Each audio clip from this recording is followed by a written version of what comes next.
unstoppable. It's impressive. Thank you. I moved 9 years ago and I still have boxes under my stairs I haven't opened.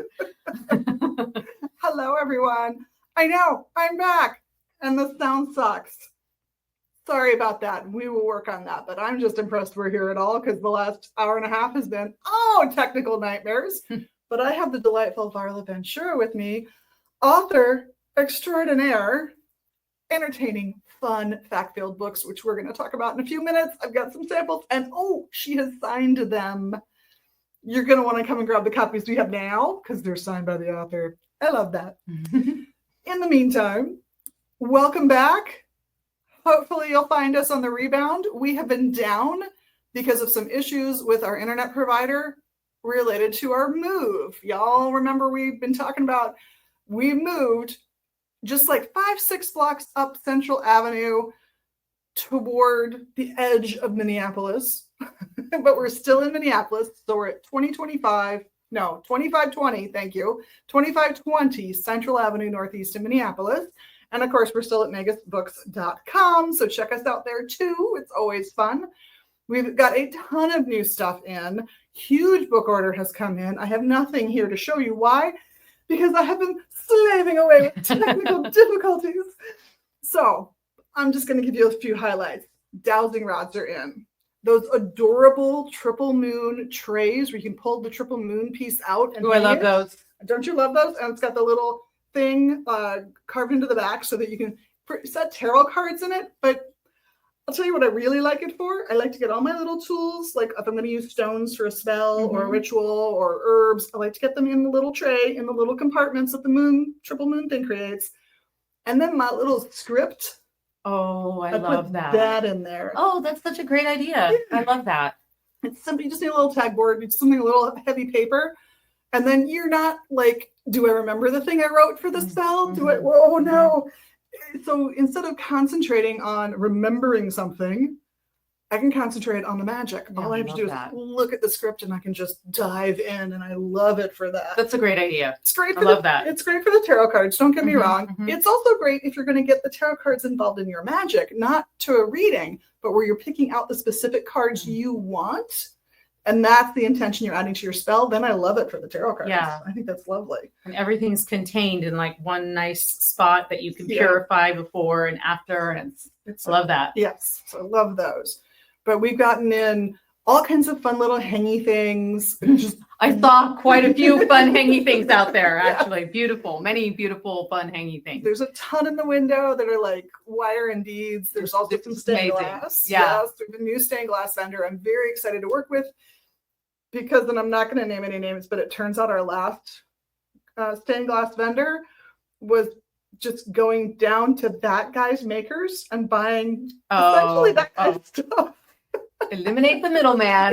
So we're going straight to the dude. And it's a second generation company. So dad was a stained glass maker and they all know how to do it, but they also outsource to other makers. So they're helping a lot of places grow and have stable income and all that stuff. I love this company. Very happy to be working with them. Gosh, what else have we gotten in? So many things. Smudges are coming. They should be here on Friday. They had a weird hiccup on their end, so I'm very happy that's all worked out. So smudges and more sweetgrass because we ran out. I ordered a ton knowing we were going to run out, but it's on its way. It should be here Friday. Very excited for Midwest magic. You got to have sweetgrass. Yes. And little treasure boxes are here as well.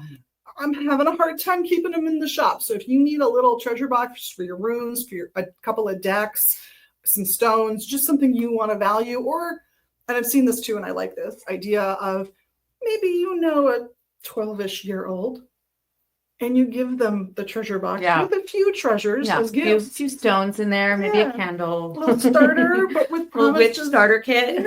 And then you have promises for more, and now you're committing to them that you're going to interact with them and be part of their life. Love that. I think in a way that can be really meaningful for them. So all kinds of fun stuff has come in. Fred Souls is here. Fred Souls is still on order. 2 orders. I've got 2 orders in with Fred because that's how often we order the stuff. So hopefully we'll have more of the best incense on a stick very soon. Hi, Fred. We look forward to speaking with your staff soon. Like I said, tons of books came in because one of the companies that I have to order a dozen boxes worth of books. They came. Great. And I'm gearing up for the next one. In fact, it's this publishing company. This one right here with this Oh, that's my publisher. Yes. There we go. Which is why we've got Among the Mermaids and The Paranormal Parlor. This is a fun book. I like this one. Thank you. And the newest, the latest, the hot off the presses, right up my alley, as you all know, Enchanted Plants. So, yes, I don't know if you had time to notice, we sell a few herbs. Oh, I noticed. Yes, I've come to you before for that. Yes. And the herb labels all have planets and symbols for the 4 Greek elements. Nice. So you can tell at a glance what you're looking for. And there's posters up as a key guide in case you're curious and like, I don't understand what that triangle means. There's a poster for that. And I can tell you the triangles in a way you'll never forget them. So piece of cake, I'll do it right now. Think about a line going through the middle of a triangle, because we're going to have 2 triangles with no lines and 2 triangles with a line through the middle. Think of that line as the horizon line anywhere in Minnesota. What is sitting above the horizon line of the 4 classic Greek elements? Earth, air, fire, and water. It's air, isn't it? Air is sitting up. So if it's an upward pointing triangle with a line through it, it's what's sitting above the horizon. It's air. Now, where I was a little kid, sometimes the horizon line down would be water. But for the most part, this is Minnesota. Yeah. It's dirt. So if it's a downward pointing triangle with a horizon line through it, it's earth. It's dirt. Hi, Mark. Mark We've got a Mark cameo. Now, if it doesn't have any lines in it and it's a downward pointed triangle, what is always trying to go below the horizon line of those 4 elements? We've already gotten rid of air and earth, so it leaves fire and water, right? Water is always trying to dive down. It wants to get below the earth if it can, right? Yeah. That's why it's a symbol of your subconscious. It's bubbling under there. Yeah. And that upward pointed triangle, well, what always looks like it's trying to escape the horizon line? If you've got a campfire going, it's going up. Yeah. So piece of cake, you'll always remember, Easy to remember the 4 elements from ancient Greek thought. The planets also have their own symbols, and we can get into the symbolism of that, but that's a longer piece and for another day. And I have a wonderful article from a privately published zine, just gorgeous with information on it. And I might have to refresh my memory on that article and share some of that information with you all. I'm not going to name the magazine because it was privately published, and I'm not going to name the author because they didn't ask to be public about this kind of work. Ah, interesting. So, intriguing. You must come in the store to get the information, get the inside scoop. Yes. So I will perhaps at some point, I think it was, I'll call them Lady D wrote this article. So if you know me personally, you know who I'm talking about. And if you don't, that's okay. It's the information that matters, not who wrote it. That's just the gossipy part. But we're really here to, oh, wait, I should do events. Sorry. Let's talk events. So Saturday, August 2nd, I'll be wrapping up year 1 from last fall. I just read that comment.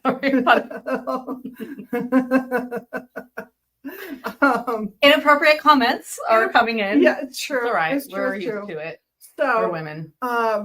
But I will say the first Sunday of the month, we'll have our entheogens class starting up again. That is always a hoot. I'm thinking about doing the worst tasting one because it has some really cool visual effects. Ooh.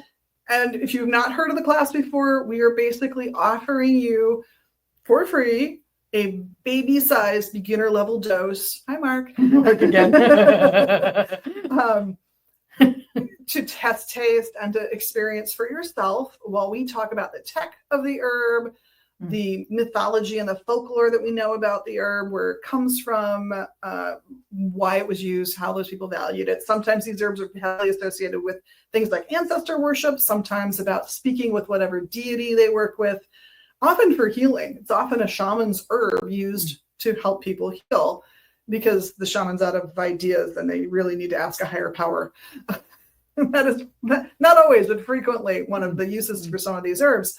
So we'll talk about all of those things. We'll take a little break, and then we come back now that the herb has had time to sit in your body and affect it, we go on a little guided meditation because it's only a beginner level dose. So we really want to push that little baby dose as far as we can to see how well you respond to it, because different people prefer different entheogenic herbs. There's just no two ways about it. It depends on your chemistry, not the herb's chemistry necessarily. So, and when is this you're class? gonna try it. It's the first Sunday of the month, right at noon. The class does have a fee attached to it. I should say that, but the sample of the herbal beverage, once you're in the class, that is on us. Yes. So it's a fun class. And there's pretty much something happening every Sunday. So the second Sunday of the month is the Tarot Lab with Nancy Antonucci. Always packed. It was so full in this room, this last class, because we had the first one at this location. We will have an astrology. Great space. Thank you. Yeah. To do that. Hopefully we're getting it finished, or almost finished. We're getting it finished up soon, I hope. The penguins that you all were they saw, here? they were here. They were- Yeah, they'll be leaving. Yeah, I Sorry. figured. Yeah. You guys probably saw some of those in backgrounds in old videos. I'm so sorry, but they will be going. They're adorable. They're singing, but we're not a music school at this location. Oh, is that what used to be here? Yeah. Okay. I was wondering. We were sitting in 2 practice rooms. Yeah, That's what nice. we were Well, sitting in. good sound quality in here. Yes. So there we go. And a lot of double walls because of that. So it's a So you little can more really soundproof. chant and don't have to worry about who's out front. Exactly. It's a little more soundproof than it would be anywhere else. So that part's always fun. She's always good. It's always a fun class. You don't have to know tarot or even own a deck, because she has lender decks. She'll borrow you a deck. She'll lend you a deck while you're here for the class. And it's not a lecture, it's exercises. So she's helping you get to know your deck better. So whether you are a beginner or an advanced reader or anywhere in between, you're going to get something out of the class, which is really useful. The following Sunday, we usually have an astrology. Now, Nancy's class and the astrology class with Adam Walter, those are both by donation classes. So we do ask for folks to pay what they can and what they feel the value is, and it really varies, but it's all part of the fun. And the 4th Sunday of the month, we'll have the palmistry class, as Chris, our palm reader, will actually be here on the 4th Sunday. He's cut down to just once a month. He's having a blast with it. And we're thinking he's probably going to go to St. Cloud as well and go up there once a month, potentially. He knows so much about palmistry. I mean, I can give you a palmistry 101 class. He can give you palmistry 2.0. Oh, easily. 10.0. Yes.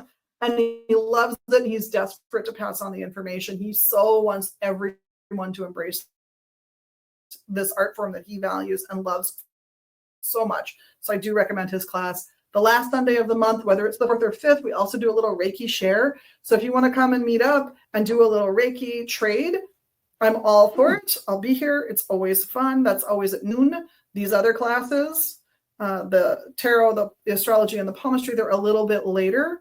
And if you've been thinking about taking the big herb class, year 1 is going to meet on Tuesday nights starting in September. So you'll want to sign up whenever you can. Full payment due by first class, but you can break it up before then as you need to. But I think now I've run through as many announcements. That's amazing. That's just Great. off the top of my head. So many things to look forward to. So I got to ask, what led you to embrace your herbal side? Yeah. So enchanted plants. So I'm actually a super big plant nerd, and have been studying plants since I was a teenager or even younger. Nice. Love walking around your shop and looking at all the books that I've either been read cover to cover and they're battered up, or I've worked on those books in some capacity. And so it's really, really amazing to see that collection. So I have been interested in plants really since I was a kid, but as a teenager, I really started gravitating toward more of the herbalism and magic aspects of plants. And then I went on to work in horticulture it's my first jobs were in nurseries, plant nurseries. I worked as a landscaper for years, and I studied a lot of anthropology and ethnobotany in college. I did not graduate with any kind of degree, but I just took all the classes that I wanted to. So I took all the botany classes, all the anthropology classes. So it's funny because you went to learn. I went to learn, yeah, and learn I did. And it's funny because when I was getting this manuscript together, I found this paper that I had written 20 years before. that was about a couple of like different aspects of, it was a not for botany, it was for an anthropology class, and it was exploring the ethnobotany of some local herbs. This was in the San Francisco Bay Area, so it was kind of exploring that. And so anyway, so that's kind of been, the core of me. Of course, I love all things spooky and I love folklore. Yeah. So this book, what I wanted to do, because we can't tell you like the spooky. No. I was actually, I stopped by a cemetery on the way here just to relax for a few minutes. And I saw another one right at the street. I'm going to go check that one out on my way home because that one was beautiful. I should have just trusted my instincts and just continued driving here. I knew there was going to be a cemetery near the shop. And I was like, why did I veer off my course? Like, just trust my instincts. But so with this book, so as you well know, there are so many wonderful books on herbs and plants, and I love them all. And plant people, herb people, we love them all. From the ones that are more about witchcraft to the ones that are really just breaking down, where they grow and how they grow. Yeah. So I love all those books. And so I thought, what am I going to bring to the table that is maybe a little more Varla and perhaps slightly different? So several years ago, during the lockdown, I was reading back through a collection of Grimm's fairy tales, as one does when they can't get to the library. You're just going through all the books on your shelf. And I started just kind of paying attention to the plants that were mentioned in these fairy tales and in the folklore. And I thought, gosh, wouldn't it be cool to do a book, but it's an exploration of fairy tales and folklore, but from a botanical lens. So rather than being an encyclopedia of plants and talking about their lore, it's more of a journey through all of these sort of fairy tale landscapes and then the plants that fall in them. And so that's how I kind of made my selection. So each section is organized by the type of garden that you would come to in a fairy tale. So, of course, you have the witch's garden. You start out in the queen's garden. You move to the cottage garden. There's the cottage garden. And then you head under cover of night, of course, with your basket and your cloak to the witch's garden, where all the good stuff is. Assuming you've been respectful enough and you survive the night, the next morning you ride out to the meadowlands and then into the forest, and then eventually to the water's edge. Nice. So, and then each plant that I chose, I really looked for stories where the plants were almost like a main character. And if you were to change the plant, the whole story would change. Yep. And so that was kind of my criteria. Once I had that criteria, it was easier to eliminate plants. Even though I have to say I have about 50 plants that didn't make it in the book. And I had to tell myself, this is not an encyclopedia. Nope. This is a treasury. And these are plants that I personally have worked with and that I feel really represent the idea of how vital plants are in the stories that we tell. So what I'm really hearing is that there's an enchanted plants too. Oh, man. I mean, I have enough for one. What it reminds me of, and this is one of my favorite old-timey herb authors, so take it as a compliment if you can. Yeah. What it really reminds me of in some ways is the work of Mrs. C.F. Lale. Oh, thank you. Yeah. Oh, like the like flower treasuries and those pieces. Yeah, she edited Maud Greaves' book. If you're an herb nerd, this will all make sense to you. If you're not, do some looking it up. Yeah. You can always Google. It's worth knowing. And Greaves. She's completely online. Yeah, you can get that on Gutenberg. Yeah. You can find all of that. You can find that book multiple places online because it's out of copyright. But Mrs. C.F. Lale was the British herbalist who edited Maud Greaves, the American's Herb Encyclopedia, her herb book, which is delightful. And it comes in either one big fat volume or two, get the 2-volume version. It's easier to fit in your purse. And the big fat one isn't bound very well. So good to know. Yeah. You want the 2-volume set if you can get it. But it has that kind of, I mean, just as I've been digging through this, it has the sweetness that I love about Mrs. C.F. Lale's work. Yeah. She's delightful.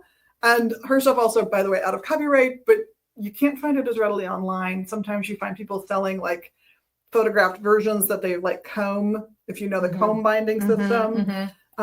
So I can't give it a higher recommendation than say it reminds me of Mrs. C.F. Lale. It does have a very old-fashioned element to it. And the great thing about it is I put a lot of like love and magic into this book as I was writing it. And then the publisher in turn put a great deal of love and care into the design, the gilded edges, the ribbon. Oh, and there's bibliomancy in the book. So the ribbon, which we haven't moved from yours, the ribbon is actually appears in different places in different books. So let's see, yours is in, yours is in corn. Nice. Oh, interesting. No, you're the first corn. No. Yeah, that's very interesting, but appropriate for where we are. And actually the story that I have in there is, there's several stories in there, but corn's very interesting because in British folklore, you have references to something called corn, but it's actually usually wheat or something like that. So you have to kind of, and corn was not introduced into Europe until, because it's indigenous to the Americas, it was not introduced into Europe until probably post-colonialism. So that would be like the 1500s. And actually, if you want to hear a story, the remarkable thing about corn is that it is partially responsible for how we view vampires today. Oh, really? Yes, it is. Did not know that. Yeah. That's fascinating. And here's why. Corn, again, indigenous to the Americas, it contains a great deal of niacin. And there's a process called nixtamalization. I think I got that right. And that's basically where you add either lime or some kind of ash to the corn that you're cooking, and that helps release the niacin. You don't have to do this every time you cook corn, but if corn is your primary food, you do need to do this. Yeah. So indigenous groups, Cherokee, all around the country, actually, Ojibwe, this is very common that you would put some form of ash, often just burnt tree. Sometimes it was an ash tree. You'd literally put it into the pot, and that would help this process. So, so it would just be a tiny bit of the flavor. Because really you're looking for a little chemical reaction. It's a chemical reaction, exactly. Yeah. So the colonists come, they start growing this crop, and then it gets reintroduced back into Europe. And guess what? They didn't listen to the indigenous wisdom, and they left out this very important process of breaking down the niacin. So in Italy, which is notoriously a poor country, especially in the 1600s. And embraced polenta, so embraced corn. Exactly. So corn immediately took to that Mediterranean climate, and they could grow this massive crop and get all of this food for really everybody could grow corn. So that's great. That's a great use of sharing foods. However, without this breakdown, it was causing people that was their primary food source to develop niacin deficiency, which is a disease that was called pellagra. And guess what the symptoms of pellagra are? Could it be sensitivity to sunlight? Yep, sensitivity to sunlight, a pale demeanor, hallucinations, bloodthirstiness, delusions, anger, and crazy sores all over your body. And actually, if you want to get real into it, if you look at some of the older drawings, and pellagra was actually like a problem in the southeast of the United States for a while in the 1920s or so. But if you look at some of these images, you get a very Nosferatu looking character. So this all fueled the vampire craze, which took place especially in Italy during this time, and which of course our god Bram Stoker knew about this and combined that with the lore, the Irish lore and the lore from Transylvania, and created this what we kind of think of as modern vampire. So I love that. So that's a great example too of a story where if you were to, that there's a bunch of corn stories that I have in there, but it's just this plant. It has this amazing little backstory to it, and every plant has a story. So I had to really kind of like control myself and say, okay, of course every plant has a story, but now I'm looking for kind of even classic fairy tales, and finding the plant that's at the center of that. And another example would be if I were to ask you what plant you associate with Cinderella, what might you say? Ooh, pumpkin. Yeah. I would have said pumpkin too prior to my research. But really, Cinderella appears in the chapter on hazel. Because prior to, again, pumpkins are indigenous to the Americas. New World food, Yep, New World food. So prior to this being introduced to Europe, So the versions of Cinderella that we have that have become adapted to the Disney version, those are the Perrault versions, the 17th century French writer. By then, pumpkins were like, yeah, I mean, they look so magical. Of course, they became integrated in all of these fairy tales. But the story of Cinderella, or Aschenputtel, goes back centuries and centuries in the oral tradition, especially in Germany. So you have actually at the center of that story, Hazel. And what happens is Cinderella's father brings her home a branch of a hazel tree, and she plants that on her mother's grave. Right. It grows. It's full of enchanted birds and magic. And it's actually that tree that provides her with the gown, the shoes for 3 nights of the ball, not just one. Yep. And it's that tree that they pass under with the false brides, and the chanting from the birds alerts the prince. So, and that also, of course, led me down this whole path of Hazel being associated with the dead. Yes. And with work with ancestors, which was just obtaining blessings from ancestors, that kind of thing. Yes. Which is exactly what's exemplified. It's exactly. It's completely amazing how that folklore stayed in those stories. Especially if you just peel back a few centuries. You peel back a few centuries and you learn to read between the lines, because the other thing that you have, and I encountered this a lot when I was doing like fairies, pukas, and changelings, or the Banshee book, or even the Mermaid book, that, you know, you're looking at a folkloric record that's been translated. It's been recorded often by men of the cloth during the Victorian era, who were people who had the education and the means to go about collecting these stories. This includes William Butler Yeats. I mean, his father was a reverend. The Grimm brothers did. The Grimm brothers did the same thing. And for me, they're the beginning of the end, only because I love that. The first version was ethnographic. Yeah. And then they edited it. And then they realized that parents of children were their real market, and then they infantilized. And then they started putting morals in there, like morals that weren't there already. And then suddenly it was like the tear of the girl falls upon the woman who's trapped under the bog, and then she's now magically pure of heart and Christian, and so now she gets sucked up to heaven or whatever. So that stuff comes up, of course, but you know, we do owe a debt to just the recordings of those. Actually, one of the greatest volumes on werewolf lore around the world was written by a reverend. Oh wow. Yeah, and he Sabine Baring Gould is his name. He actually is most famous for having written Onward Christian Soldiers. Oh, wow. But he was a reverend, and he was traveling around, especially Scandinavia and up into the Nordic countries. And he was very interested in cultures and how they approach things, being a religious person. And so he wrote down and recorded all of this lore around werewolves, including like lycanthropic streams and all this stuff. So it's biased. You can see the bias in there with, like, you know, it's pretty clear, but it's still a very, like, something that was written down that up until that point had only been oral tradition, and you know, may have been lost in that process. Yeah, and it's great that it's written down, even if the author is going, okay, I have this recipe that I've just got. Now it sucks. It's evil. It's awful. You don't want to make it, but you take flour and butter and some sugar, you combine them, and you make a sheet, you stick it in a low pan, and you pile fruit and sugar in it, and then you do it again on the top with that flour and water and butter thing, and throw it in the oven for a while. It's evil, it's awful, it sucks. You should never make it, but I have recorded the recipe for you. Just in case. Yeah, just in case. You might need to know where the evil comes from.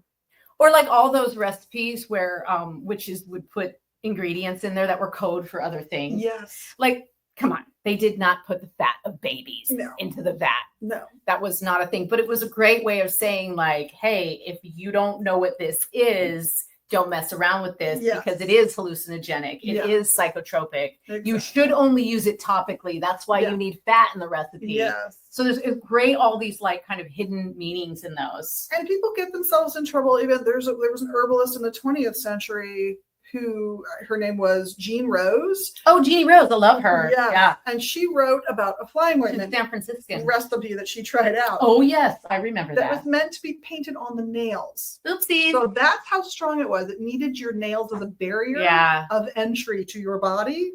And she went under her nails which meant really soft tissue with lots of blood vessels right there. She had a hard time for a few days. Coming back from that. Yeah. 2 days. She flew. Let's just say she flew. I used to trip. live around the corner from her in San Francisco, actually. And I was That's sort of wonderful. like slowly stalk where I thought her garden was. And yeah. She had all kinds of fabulous stories. Oh, yeah. Yeah. Well, so now they make us put disclaimers in books. Yeah. So my publisher asked me to write a disclaimer for this book. And my disclaimer was, I could read it to you. It was basically like, don't be an idiot. So there's 2 disclaimers in it now. Now, our standard one is all that is knowable about herbs is not yet known. Ooh, that's a great own risk. That's a great one. Okay, so this was my disclaimer was a word of caution. This book contains plants both mysterious and deadly. Much like the kingdom of the Fae, the plant kingdom is not something to be trifled with. Plants can bring us love, luck, and beauty, but they can just as swiftly bring us harm. Pay attention to how you handle any plant, but in particular, those of the witch's garden. There is a reason spells were cast to protect these plants from the hands of foolish mortals, and to protect foolish mortals from these plants. Remember to revere these botanical treasures, and for heaven's sake, don't put them in your tea. So that did not qualify as a legal disclaimer. So they said, we read a disclaimer. I was like, yeah, you are a fool if you act like a fool. So they ended up putting a more legal disclaimer, which says, this book contains information related to plants and is for informational purposes only. Some of the plants discussed in this book are poisonous and can be lethal if mishandled or ingested in sufficient quantities. Blah, blah, blah, blah, blah. We have no liability. Well, and especially I thought mine was sufficient, but I like yours, but especially when we're talking about European entheogenic herbs. Every other continent, and I've said this before, every other continent has what I'll call a user-friendly entheogenic herb, where it's a little hard. It's not impossible to hurt yourself, but you'd have to kind of work at it to get real harm, at least particularly in the short term. Except in Europe, where flying ointments became these combinations, these mashups of, okay, if I take this, I'm going to see things, but my heart is going to speed up so much it might explode. Right. So I'm going to pair it with this herb, because if I take this by itself, I'm going to see things, but my heart might slow down so much that it just stops. Yeah. So we're going to put them together and hope that between the two, I just get those visions I so deeply crave. Yeah, we'll throw in some goblin pig while we're at it. There's all kinds of weird ingredients in these things. Don't get me wrong, but now that they've gotten botanists and plant lore people together with the people who translate things from, say, Middle English, we learned a lot about these flying ointments, and by and large, that's what they've done. Let's take the nightshade and the henbane and it's the combo. Yeah. Well, and something else that was very interesting, just kind of off the back of that I noticed as being a person that's been sort of like researching, the medicinal properties, the ethnobotanical properties, the traditional uses of plants.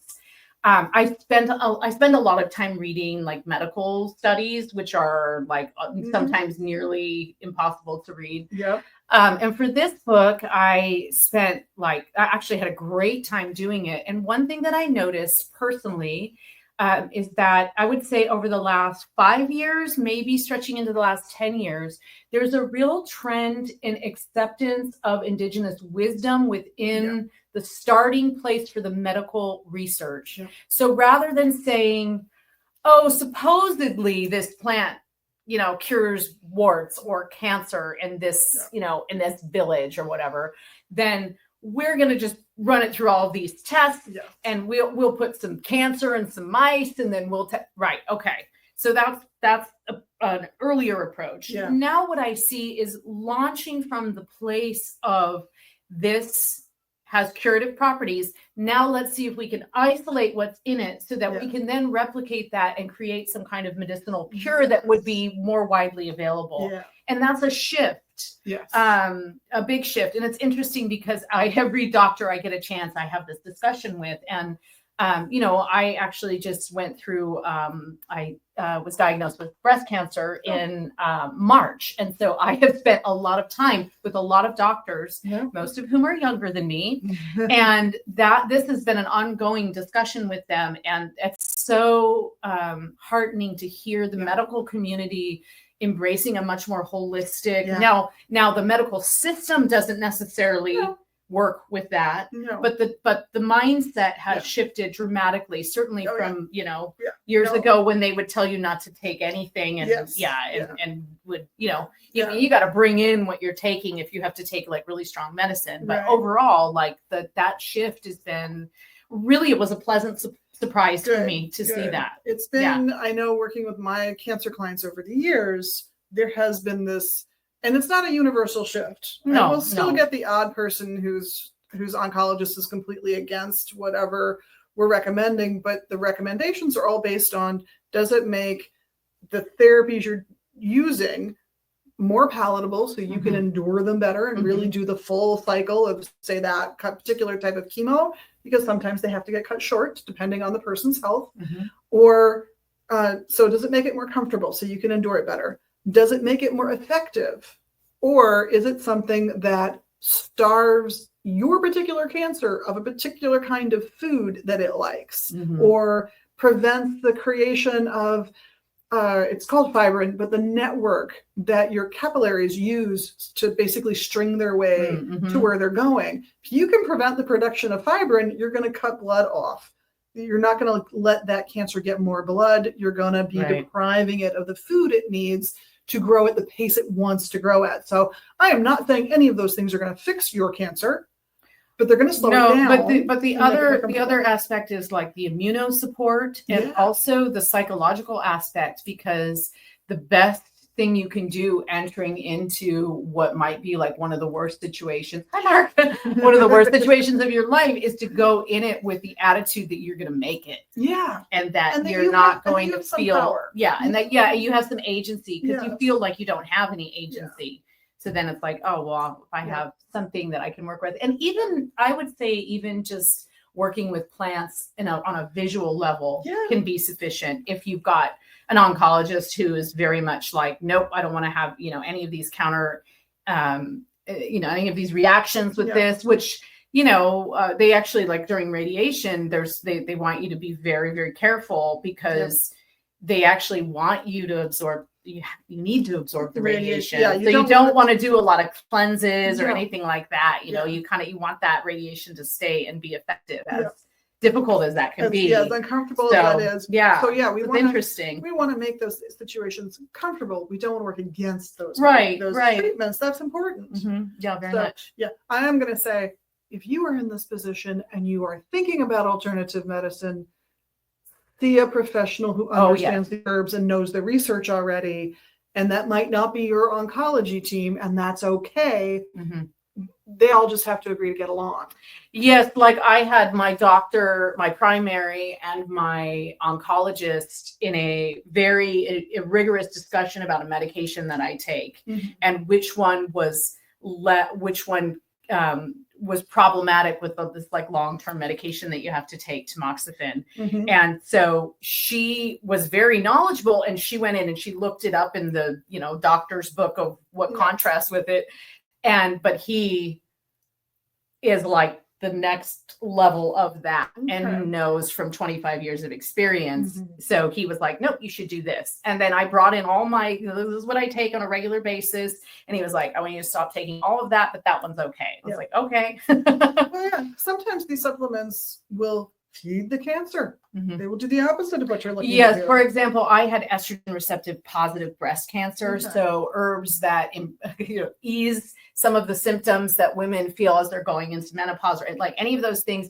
I don't want that. I don't want any estrogen projection, like no increase of that. So but I knew that going in, and I wasn't really taking anything like that anyway. So it was fine. But I think that's, people can work against themselves. They can. But nonetheless, even if you do see an herbalist, you can talk with them about herbs that could help you. And plants are powerful. You can have that in a cauldron on your altar. You can have the smell of that plant near you, and that will be just as effective. And possibly better for you than having to actually ingesting it and taking it as a medicine. You can take it as a, plants work with us like that. Yes, yeah. They're multi-dimensional. So, depending on what plant they you're check talking off about, all what the elements, is. right? Yeah. They got earth, air, fire, and water involved in their process. Exactly. So. And I absolutely had clients where I said, I know you can't take this herb, but I need you to work with its energy. So go pick a leaf. Yeah. Because it's big.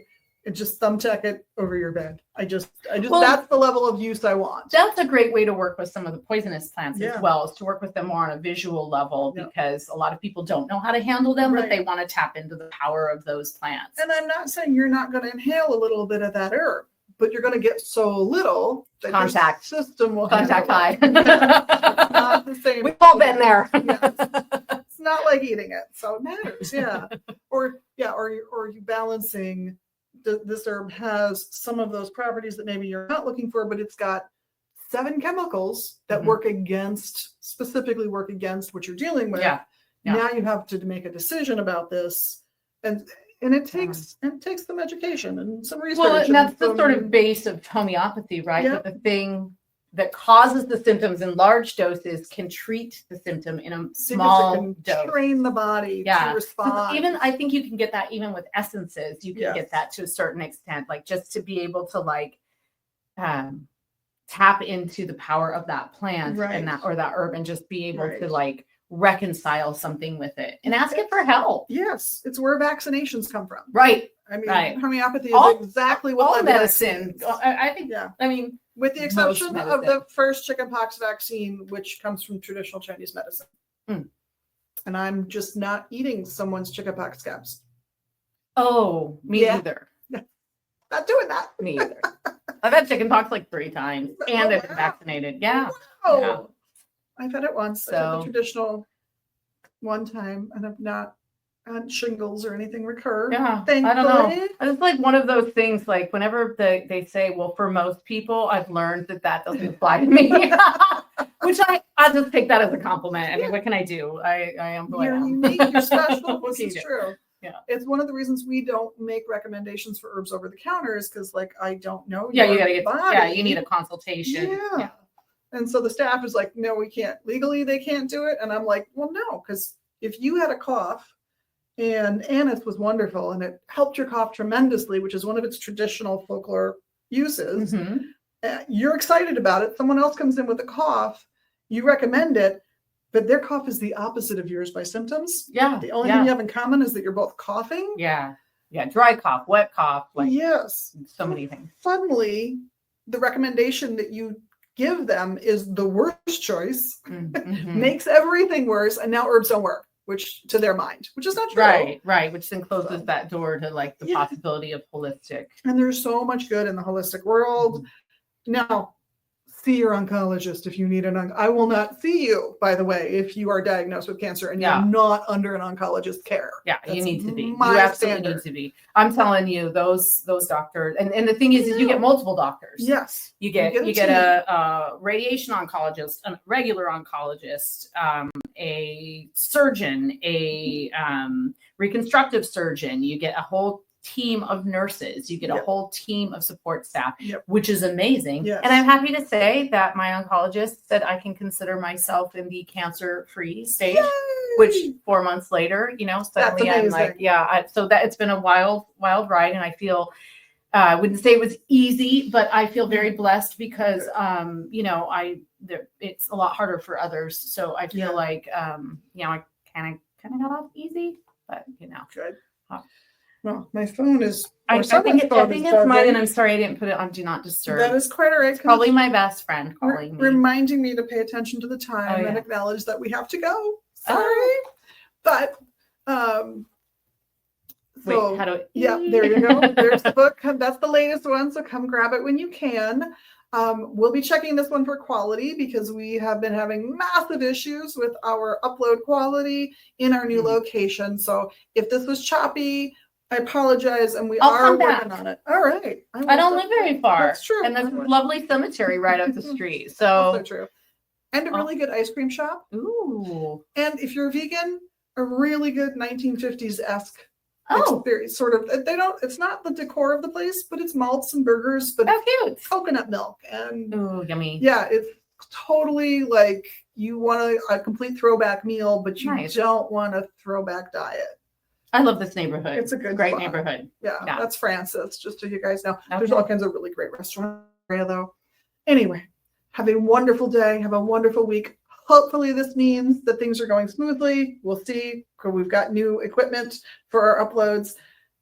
And if it is, I'll be back every day of the week again. I promise. Thank you so much for having me. Oh, What a thank pleasure. you How for fun. coming. Blessed be everybody. And we'll see you soon.